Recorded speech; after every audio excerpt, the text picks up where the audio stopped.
They say home is where the heart is. For centuries, I lived underground, surrounded by stone walls, trapped in what was called my home. And despite having no memories of the outside world, that was where my heart lied. Despite having never felt it, I knew my home was where the wind caressed my skin and the sun warmed it. Whispered memories of those who knew that world were like cherished rays of sun, a bit of warmth that I carried with me, hope for another world, a world that was home.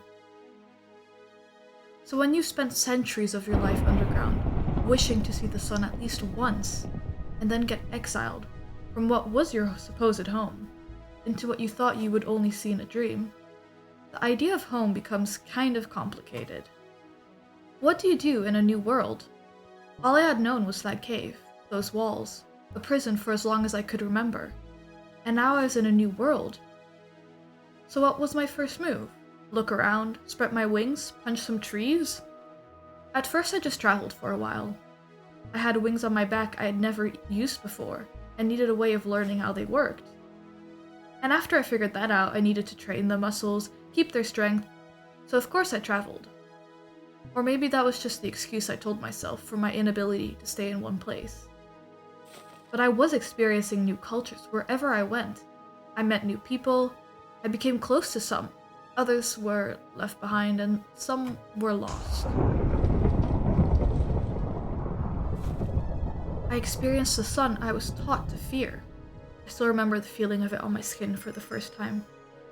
The way it warmed my wings and cast a warm glow over the mountaintops. I still find myself pausing occasionally on a warm day, in awe of the powerful rays touching my skin. I also saw a body of water so big I couldn't see the end. Some waters were rough, waves breaking and becoming a frothing white. Others were so calm it created a perfect reflection. Both turned mesmerizing shades of purple and pink, with each rising and setting sun. I saw mountains taller than the clouds and flew to the very top.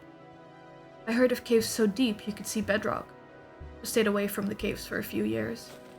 I'd seen enough caves in my early life to not want to enter one again. A slight fear of the walls trapping me, closing me in, never letting me leave again. But then I met someone who took me into my first cave since I'd reached the surface, and I found solace in the memories. But home? Where is home? So far I haven't found it. My heart isn't in a place, and people seem to leave. One day I'll find a place, I know I will. But until then, I'll continue to spread my wings, explore new lands, and meet new people. Maybe I'll meet you one day. Maybe my home will be over the next mountain, around the next river bend, or with the next group of people I meet. I'll just follow my heart across each horizon, because they say home is where the heart is.